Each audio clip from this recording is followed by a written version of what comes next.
Hello प्यारे बच्चों, बहुत बहुत स्वागत अपने YouTube चैनल कॉमर्स में संजीव सर में। और अब हम जो एनसीईआरटी की बुक्स है जनरल आपके लिए पढ़ा रहे हैं, उसमें अगला क्वेश्चन नंबर 5 के लिए यहां सॉल्व कराएंगे। बहुत ही इंपॉर्टेंट क्वेश्चन है क्वेश्चन नंबर 5, और इस बुक से पढ़ने में आपको बिल्कुल सीरीज बाय सीरीज आगे बढ़ना है। और उसी क्रम में अब क्वेश्चन नंबर 5 में कुछ नई एंट्रीज आपके लिए करने को मिलेंगी। तो ये हमने प्रोफार्मा बना रखा है। यहां पर पहले में दिनांक, फिर विवरण, खाता संख्या, रकम और रकम के कॉलम है। ये ऊपर लिखा जाता है general entries in the books. आप कोई अगर व्यापारी का नाम दिया हुआ होगा तो वहां पर लिख दिया जाएगा, ठीक है।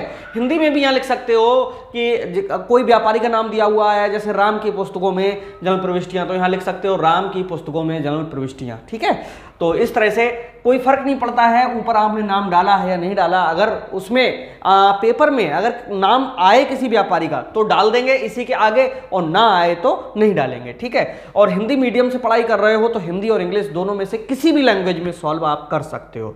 हिंदी में भी कर सकते हो और इंग्लिश में भी कर सकते हो। तो यहां पर समझाता हूं मैं आपके लिए। देखिए क्वेश्चन नंबर 5 में 4 एंट्रीज हैं और चारों मोस्ट इंपॉर्टेंट एंट्रीज हैं। और ये वो एंट्रीज हैं जिनमें से 1-2 एंट्रीज 100% आपके लिए एग्जाम में जरूर मिलेगी। पहला है मई 5 फर्नीचर खरीदा 18,000, और ये जो वर्ष है 2020 है, ठीक है। पूरी एनसीईआरटी बुक में 2020 आधार मान लिया है, तो हम भी डाल देते हैं 2020। और यहां पर मई 5 के लिए तो हम भी डालते हैं मई 5, ठीक है। देखिए 5 मई के लिए क्या हो रहा है, कह रहा है कि फर्नीचर खरीदा 18,000। देखो फर्नीचर खरीदा, हमने आपके लिए 3 खाते बताए थे, तीनों को रूल्स बताए थे कि फर्नीचर हमारी क्या है, एक संपत्ति है। और फर्नीचर खरीदेंगे तो हमारे लिए क्या देना पड़ेगा, पैसा देना पड़ेगा। तो दोनों संपत्तियां हो गई, रुपए पैसे भी संपत्ति हो गई और फर्नीचर भी संपत्तियां हो गया। तो संपत्ति खाते का नियम होता है व्यापार में आने वाली संपत्ति को डेबिट और जाने वाली को क्रेडिट। मैं एक बार और बता दूं, यहां पर लिख दूं। देखो पहला है हमारा कौन सा, व्यक्तिगत खाता, ठीक। इसका नियम होता है पाने वाला डेबिट और देने वाला क्रेडिट। दूसरा होता है संपत्ति खाता, यह व्यक्तिगत खाता हो गया, यह संपत्ति खाता। व्यापार में आने वाली संपत्ति को डेबिट और व्यापार से जाने वाली के लिए करेंगे क्रेडिट। तीसरा होता है कौन सा, नाम मात्र का खाता। इसका जो नियम होता है नाम मात्र के खाते का, हानि और व्यय को डेबिट करेंगे, आय और लाभ को क्रेडिट करेंगे। इन्हीं रूल्स के बेस पे हमको जनरल सीखना है। पूरा जनरल हमें इन्हीं के बेस पे सीखना, मात्र इतने से रूल्स हैं ये। और प्लेलिस्ट में आप चले जाइएगा, जनरल कैसे बनाते हैं ये सर्च कर लीजिएगा, वहां पर आपको बहुत अच्छी रूलिंग हमारे यहाँ से मिल जाएगी। अब देखिए फर्नीचर खरीदा तो दोनों संपत्तियां हो गई। भाई फर्नीचर खरीदेंगे पैसा जाएगा, फर्नीचर आएगा, तो व्यापार में आने वाली संपत्ति को डेबिट और जाने वाली को क्रेडिट। जब फर्नीचर खरीद रहे हो तो आ क्या रहा है, फर्नीचर, तो एंट्री होगी फर्नीचर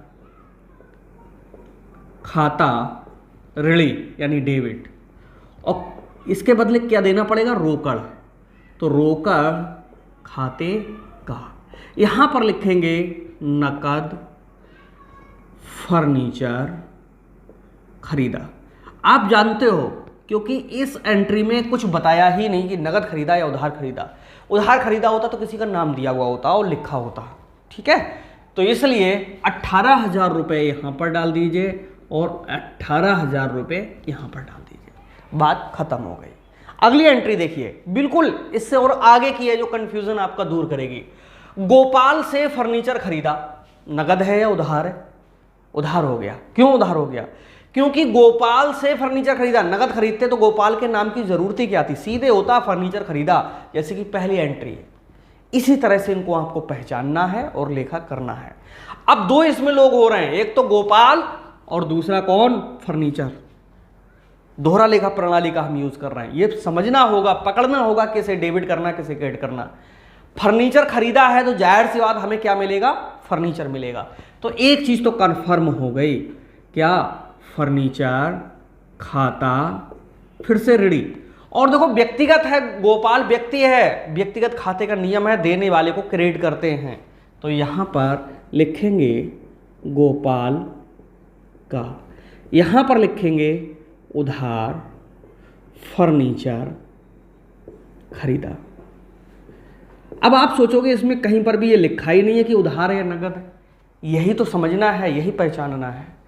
जब कहीं पर भी लिखा हो कि कोई वस्तु खरीदी और उसमें नाम दिया हुआ हो, नगद शब्द ना लिखा हो, तो उधार ही होता है वो। ठीक है, कितने का है? 26,000 का है। सो गाइस यहाँ पर हम 26,000 लिख देंगे इस तरह से, 26,000 और 26,000।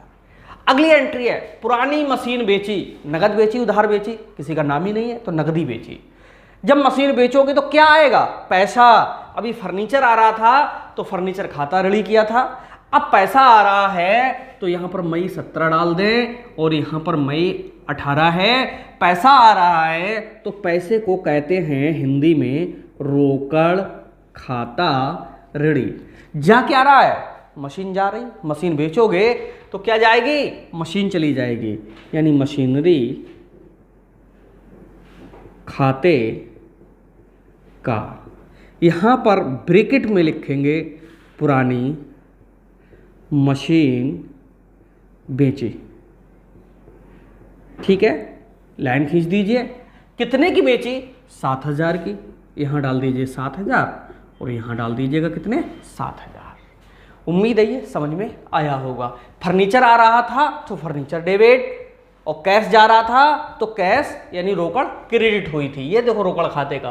अब मशीन जब बेची है, पैसा आ रहा है इसलिए रोकड़ खाता ऋणी हो रहा है, और मशीन जा रही तो मशीन क्या? धनी साइड में हो रही। दूसरी वाली लाइन धनी की होती है, पहली वाली लाइन किसकी होती है? ऋणी की होती है। अगला है मई 20 के लिए सरकारी बॉन्ड्स खरीदे। बहुत इंपॉर्टेंट है, जब जब ये आता है तो बच्चे गलत कराते हैं। ठीक है, यहाँ पर लिखेंगे मई कितनी? 20। ये डैश का मतलब सब मई का महीना है। हमने बॉन्ड्स खरीदे। बेटा किसी भी कंपनी के ऋण पत्र खरीदो, बॉन्ड्स खरीदो, शेयर खरीदो, कुछ भी अगर इस तरह के प्रपत्र खरीदे जाते हैं वो विनियोग कहलाता है। निजी प्रयोग के लिए कभी भी माल निकाला जाए वो आहरण कहलाता है। और कभी भी किसी कंपनी के अंश खरीदें, ऋण पत्र खरीदें, बॉन्ड्स खरीदें, कोई प्रतिभूति खरीदें, वो हमेशा क्या कहलाता है? विनियोग कहलाता है।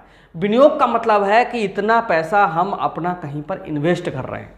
अब हम जब विनियोग करेंगे, कहीं पर अपना पैसा लगाएंगे, तो जाहिर सी बात है कि हमारे लिए बॉन्ड्स मिलेंगे, वो पैसा जाएगा और यहाँ पर एंट्री होगी विनियोग खाता।